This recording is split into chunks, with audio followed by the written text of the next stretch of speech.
Bonjour, bienvenue dans le cours de mécanique quantique. Nous allons continuer sur l'étude du méson K, plus exactement du méson K neutre. Alors, les mésons K neutres peuvent être produits dans différentes interactions. Par exemple, un proton peut heurter un pion négatif en donnant un lambda 0 et un K0.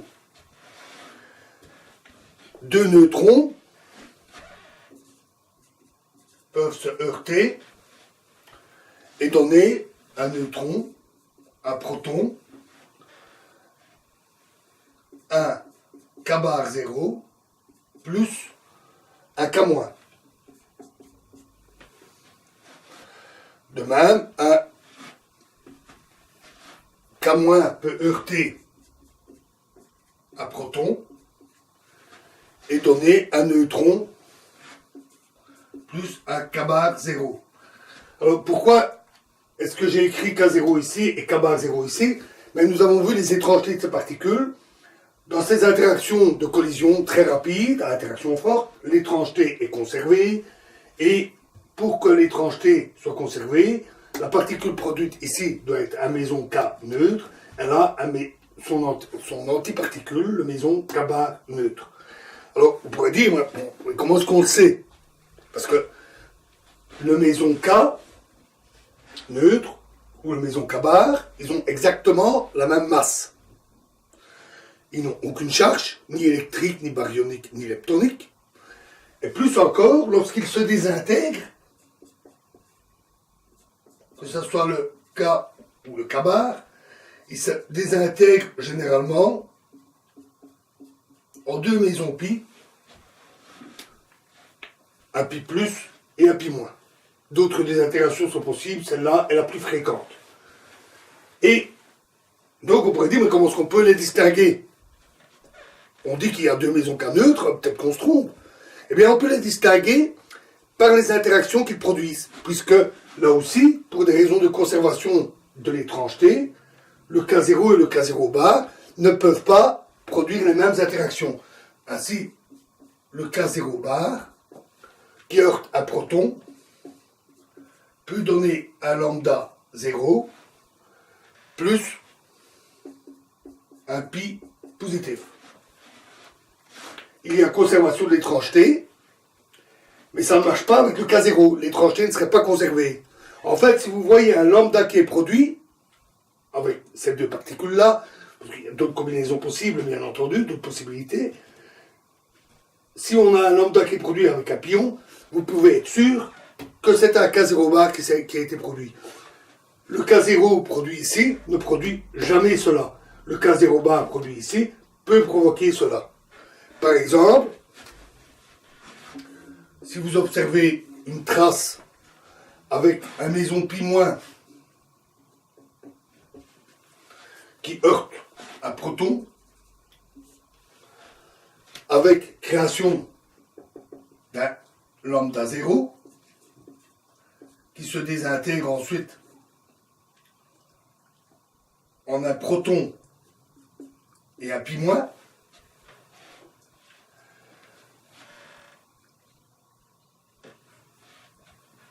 vous noterez que dans cette dessin, nous avons mis des pointillés ici, parce que le lambda est une particule neutre, sans charge électrique, elle ne laisse pas de traces dans le détecteur.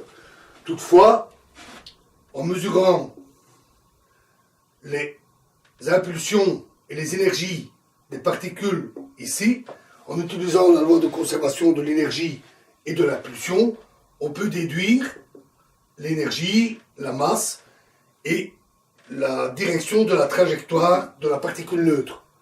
Donc on sait en déduire que c'est un lambda 0 qui a été émis ici. Et on aura un K0 qui va être produit, qui lui va se désintégrer en un pi plus et un pi moins.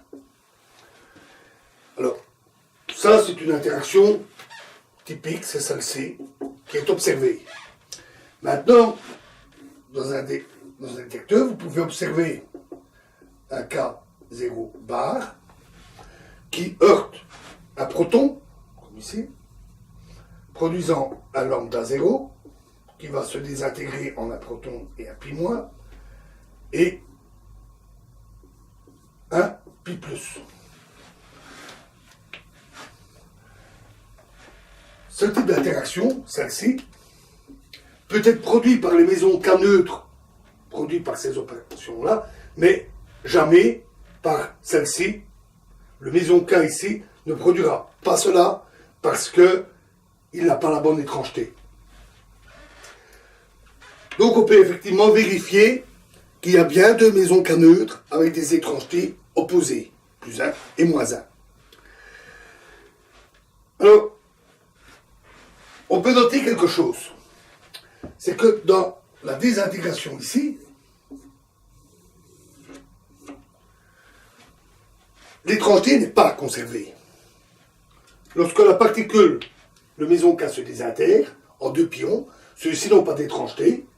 Donc ici, on a une étrangeté plus ou moins 1, et là, on a une étrangeté 0. Alors pourquoi? Parce qu'en fait, ce processus est produit, nous l'avons vu, un processus lent, produit par interaction faible. Donc l'interaction faible ne conserve pas l'étrangeté. Il en est de même de la désintégration du lambda 0, qui a une étrangeté et produit deux particules sans étrangeté. Donc l'interaction faible ne conserve pas l'étrangeté, tandis que les interactions fortes conservent l'étrangeté. Alors, à partir de là, deux scientifiques, Gell-Mann, celui de la découverte du méson K, de l'étrangeté, pardon, et PAIS, deux physiciens, ont fait le raisonnement suivant. Si le K0 peut se désintégrer en un pi plus et un pi moins, de même que le K0 bar, alors il y a une certaine probabilité que le K0 se transforme en K0 bar via la production d'un pi plus et d'un pi moins. Donc en quelque sorte, le méson K se scinde en deux pions qui fusionnent immédiatement, donnant l'autre méson K.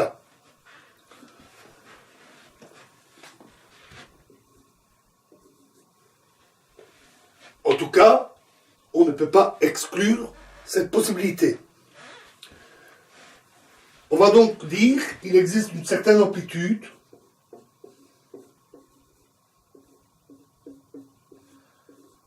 que le méson K neutre se transforme en méson K bar. On va noter cette amplitude A. Il y a aussi une certaine amplitude que le méson K0 se transforme en... que le méson K bar se transforme en K0. Donc l'opération inverse. Et étant donné la symétrie qui existe entre matière et antimatière, même masse, même charge opposée, pardon, et même durée de vie, seules les charges, telles que charge leptonique, charge électrique, sont inversées. Étant donné cette symétrie entre matière et antimatière, qui se mesure et s'observe facilement dans les expériences, on doit avoir la même amplitude pour un passage de, disons, matière, le nom du conventionnel, vers antimatière, ou antimatière vers matière.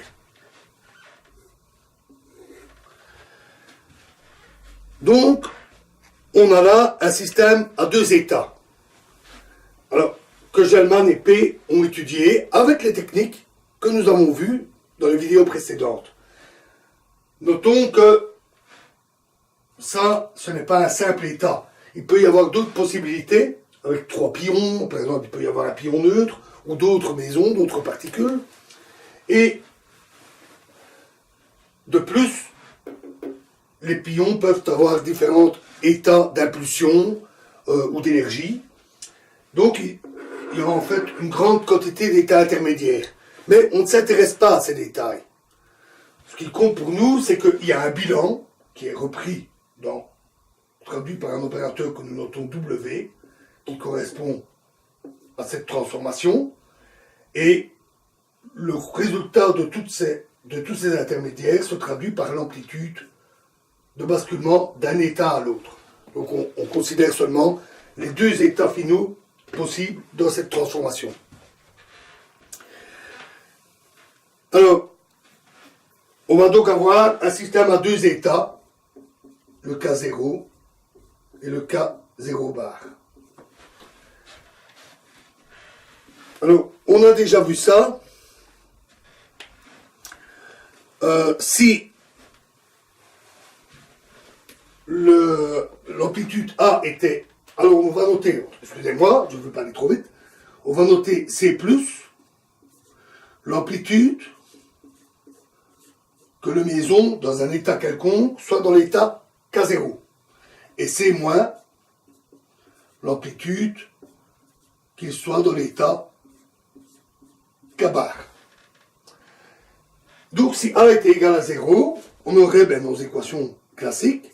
IH bar fois la variation de C+, est égal à E0, une énergie de base, comme nous l'avions fait pour l'ammoniac, fois C+. Et de même, IH bar, variation de C- égale E0, C-. Mais, il y a aussi une certaine amplitude, donc le K0 se transforme en K0 bar, amplitude que nous avons notée A. Donc on doit rajouter un terme, plus AC-, et là, plus AC+. Mais en réalité, il y a encore une autre possibilité. En effet, il est tout à fait possible que le K0 passe par un état à pion et redevienne un K0. Il peut très bien redevenir lui-même. Il ne va pas nécessairement se transformer en K0 bar. Alors, quelle est l'amplitude de ce processus? Eh bien, on peut facilement la trouver.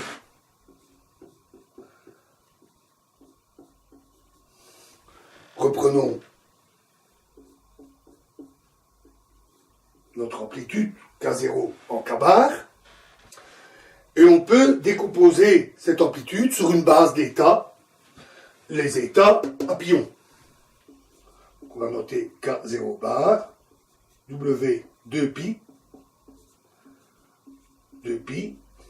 W K0. Donc on prend simplement, on décrit simplement l'état intermédiaire lorsque le K0 se transforme en K0 bar. À nouveau, il y a beaucoup d'états intermédiaires, il y en a plus que tout simplement deux pions, il y a toute une série d'impulsions possibles, d'énergies possibles, il peut y avoir d'autres états avec d'autres particules. Mais si on tenait compte de tous ces états, on aurait simplement une somme sur tous les états possibles, on aurait une description lourde et compliquée, et ça ne changerait pas notre résultat. Vous pourrez d'abord vous amuser à essayer de le vérifier, ça ne change absolument rien, si c'était d'alourdir les notations. Ce qui importe pour nous, c'est qu'il y a un état intermédiaire ici. Alors, on peut aussi écrire K0W K0. Donc ça, c'est l'amplitude que l'on cherche. Égale K0 W 2pi W K0. Alors, regardons un peu plus près cette amplitude-là.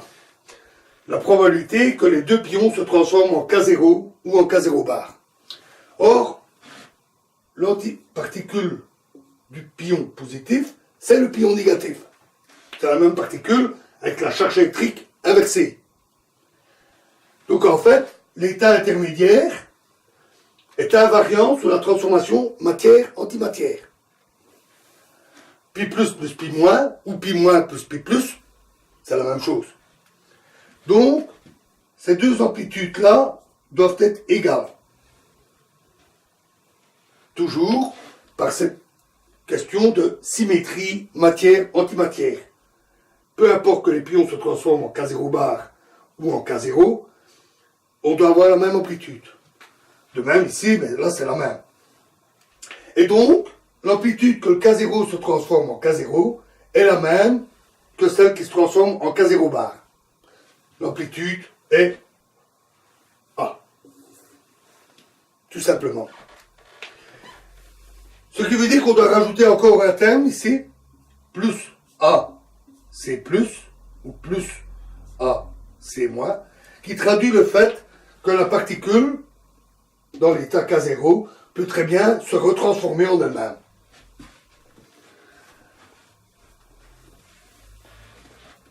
Voilà les équations que Gell-Mann et P ont obtenues. Alors, notons quelque chose d'un peu étrange. Vous l'avez peut-être noté. Vous vous rappelez, on a dit que pour l'hamiltonien,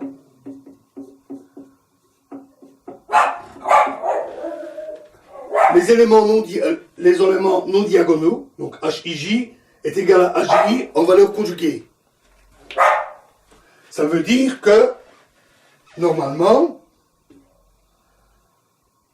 reprenons ici, normalement, ici, on devrait avoir A conjugué. Et A peut en général être un nombre complexe. Ce n'est pas nécessairement un nombre réel. Et donc, on devrait avoir un conjugué. Mais nous avons dit qu'il y avait symétrie, et donc on devrait avoir A des deux côtés. Donc, on a là une contradiction.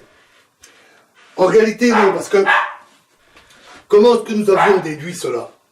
Eh bien, rappelons-nous, ça découlait des propriétés du fait que dans le raisonnement que nous avions fait, où une partie, un état allait dans un sens, excusez-moi, lorsque la particule allait dans un sens et quand on renversait le temps, on retrouvait exactement la même chose. Ce qui impliquait que les processus inverses étaient reliés par cette opération de conjugaison. Et dans le calcul de l'hamiltonien, ça se traduit par cette relation. C'est aussi relié au fait que la probabilité totale d'être dans un des états est forcément égale à 1. Mais ici, ce n'est pas vrai. Pourquoi? Mais parce que le K0, ou le K0 bar, ils sont instables. Ils se désintègrent en 2,2 fois 10 exposant moins 10 secondes. Donc, 2 dixièmes de milliardième de seconde. Ce qui veut dire que les K0 disparaissent au cours du temps, en se désintégrant. Et donc, la probabilité d'être dans un état ou un autre, elle n'est pas toujours 1, elle diminue au cours du temps. De même, dans ce processus où on renverse le temps, la probabilité de revenir exactement dans le même état n'est plus exactement égale à 1, comme nous l'avions dit, parce que lors de ce procédé, la particule peut très bien se désintégrer. Et donc, elle ne saurait plus revenir à son état initial. Donc, la déduction de cette propriété n'est plus vraie ici, parce que les probabilités ne sont pas conservées parce que la particule est instable. Et donc, affirmer que la symétrie implique qu'on a la même valeur des deux côtés est tout à fait correct. Ce n'est pas en contradiction avec ce que nous avions déjà établi. Il faut donc toujours être très prudent quand on applique des règles. On dit on établit une règle, voilà, ça doit être conjugué, mais il ne faut pas toujours l'appliquer aveuglément. Il faut parfois réfléchir, oui, mais dans quelles conditions cette règle s'applique-t-elle? Et lorsqu'elle ne s'applique pas, il faut parfois raisonner autrement, ici, en utilisant la symétrie matière-antimatière. Alors, il reste à résoudre ces équations. Ce n'est pas très difficile, il y a quelques détails de calcul, mais que nous n'entrerons pas dans tous les détails techniques, comme d'habitude. Et ça, nous le verrons dans la prochaine vidéo. Merci.